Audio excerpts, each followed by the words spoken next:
북부 위력을 떨친 잠수함은 비대칭 전력의 상징이자 숨은 전력의 표본처럼 되었습니다. 잠수함의 특징은 추적이 어렵고 한 번 잠수를 하면 공격을 당하기 전까지는 찾기 매우 힘들다는 것이 장점입니다. 독일의 209급 디젤 잠수함을 면허 생산하고 한국형으로 약간의 개조를 해서 장보고급 1I 1200톤, 장보고급 2후 1800톤급을 배치했으며 우리 기술로 개발한 첫 3000톤급 잠수함 장보고 -3 잠수함 한번함 도산 안창호함이 증수되었습니다. 한국형 원자력 잠수함의 설계 및 개발의 시작점이라 봐도 무방할 듯 합니다. 장보고 3잠수함은 길이 83.3m, 폭 9.6m인 중형급 잠수함입니다. 장보고 -3 잠수함 도산 안창호함은 무기체계를 제외한 건조비만 무려 1조 원에 달하는 중형급 잠수함입니다.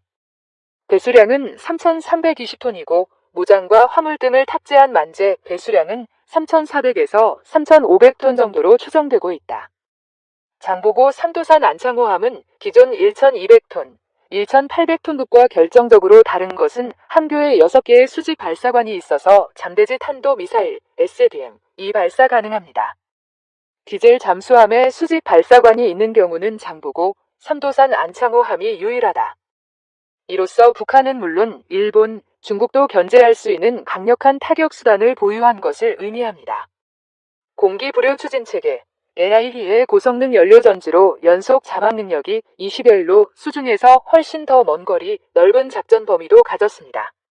국산화율이 무려 76%에 이르는 장보고 3000톤급 잠수함 배치1은 2023년에 세척 인도되고 장보고 3000톤급 잠수함 배치 2에선 배수량은 약간 더 늘린 3600톤급 잠수함은 2028년에 세척이 인도됩니다.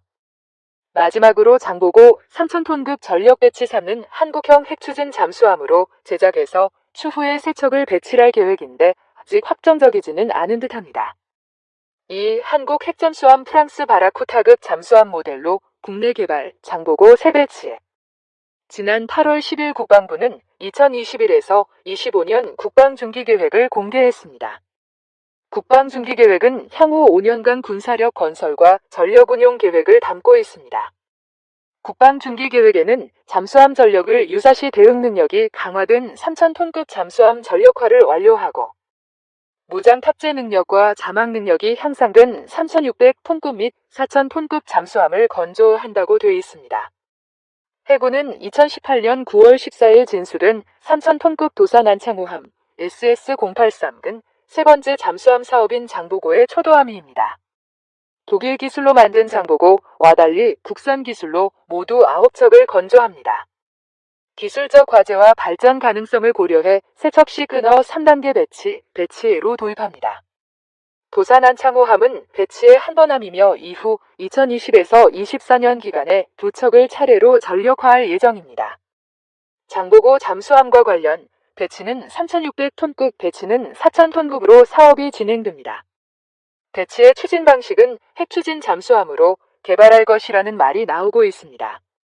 최소 1조 3천억 원이면 핵잠 한 척 건조가 가능한 한국형 핵잠수함 핵추진은 개발할 경우 7년의 시간이 필요합니다. 한국의 핵잠수함 핵추진은 프랑스 핵잠인 바라쿠다급을 모델로 생각하고 있으며 미국과 달리 20% 이하의 전홍축 우라늄을 연료로 쓰는 원자로를 탑재합니다.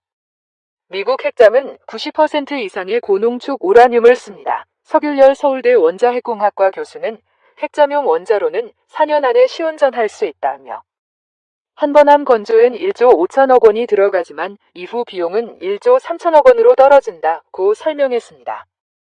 현재까지 SLBM에 대한 정보는 장보고의 콜드런치 방식 수직 발사대를 이미 개발했다는 정도만 알려졌습니다. 콜드런치는 발사관에서 고압 고열의 가스로 밖으로 불어낸 미사일이 점화해 날아가는 방식입니다. 잠수함은 물속에 있어 미사일 발사 때 나오는 엄청난 열폭풍을 배출하는 게 불가능합니다. 그래서 미국이 1960년대 개발한 콜드런치는 수중 발사의 표준처럼 돼버렸습니다. 북한 역시 마찬가지 방식으로 SLBM을 개발 중입니다.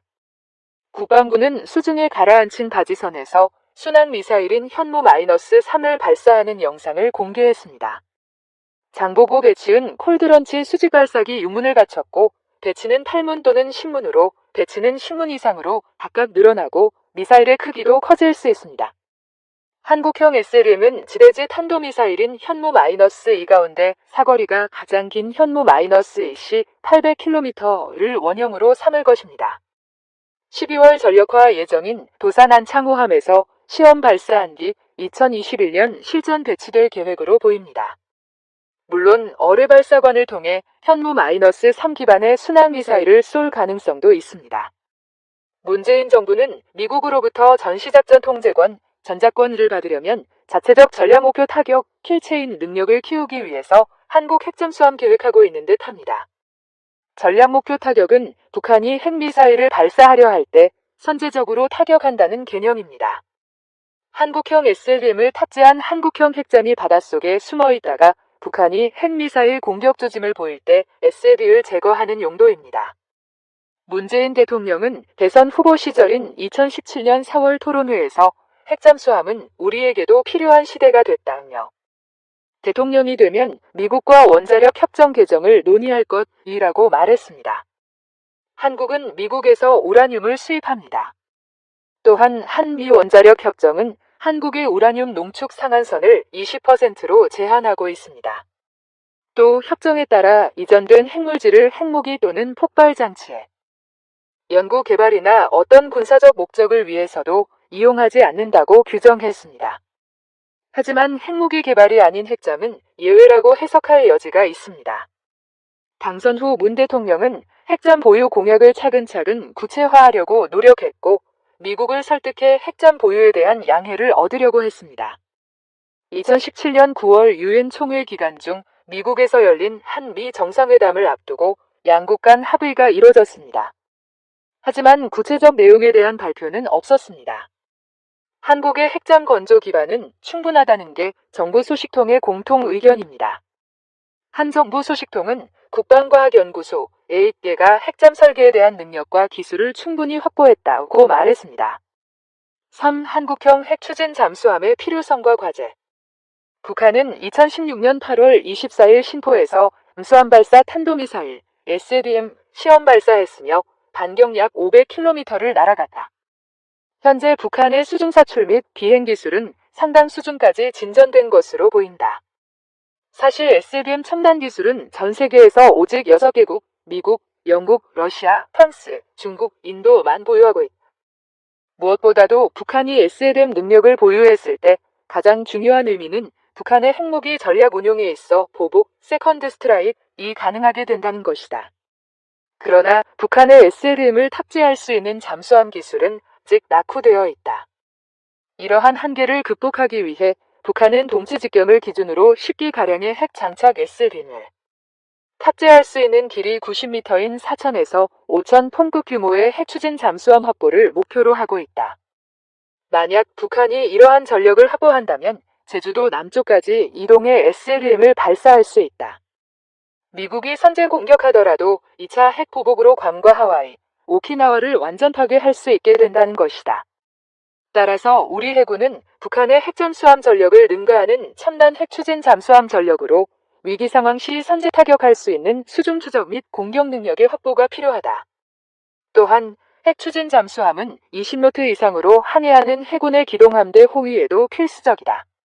현재 우리 해군이 보유하고 있는 12노트 이하인 디젤 잠수함으로는 호위할 수 없는 상황이다. 핵추진 잠수함은 현재의 북한의 핵 및 미사일 위협에 대응하기 위함은 물론이고 장차 한반도 주변의 열강들의 국가이익 갈등 시 활용할 수 있는 필수 불가결한 비대칭적 전략적 자산이다. 그렇다면 핵추진 잠수함 전력 확보를 위해 고려해야 할 가장 중요한 과제는 국가의지, 기술 능력, 안정적인 해결료 확보가 될 것이다.